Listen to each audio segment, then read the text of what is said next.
السلام علیک یا سیدی یا رسول اللہ وعلی آلک و اصحابک یا سیدی یا حبیب اللہ۔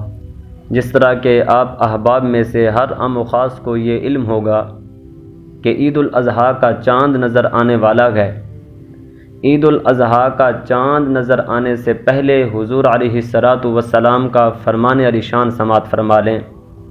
حضور علیہ الصلاۃ والسلام کا فرمان علی شان ہے: من اراد ان یضحی منکم فلا یأخذ من شعرہ واظفارہ شیئا۔ فرمایا جو شخص تم میں سے قربانی کرنا چاہے، فلا یأخذ پس اسے چاہیے کہ من شعرہ واظفارہ اپنے بالوں اور اپنے ناخنوں میں سے شیئا کچھ بھی نہ لے۔ کیا مطلب؟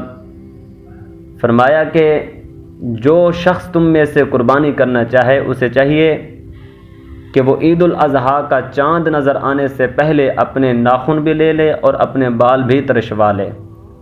عید الاضحیٰ کا چاند نظر آنے کے بعد اسے چاہیے نہ تو وہ ناخن لے اور نہ اپنے بال ترشوائے۔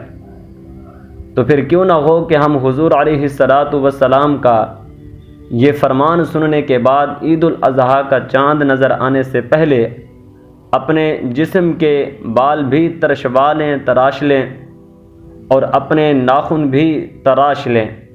عید الاضحیٰ کا چاند نظر آنے کے بعد ہم یہ دونوں کام نہ کریں قربانی کرنے تک۔ اور جس شخص نے قربانی نہیں کرنی، جنہوں نے قربانی نہیں کرنی، علماء فرماتے ہیں وہ بھی اگر قربانی کرنے والوں کی طرح اس حضور علیہ الصلاۃ والسلام کے فرمان پر عمل کر لے، یعنی چاند نظر آنے سے پہلے وہ اپنے بال بھی ترشوا لے اور اپنے ناخن بھی تراش لے، تو اسے بھی اتنا ہی ثواب ملے گا جتنا ثواب قربانی کرنے والے کو اور حضور علیہ الصلاۃ والسلام کے اس فرمان پر عمل کرنے والے کو ملے گا۔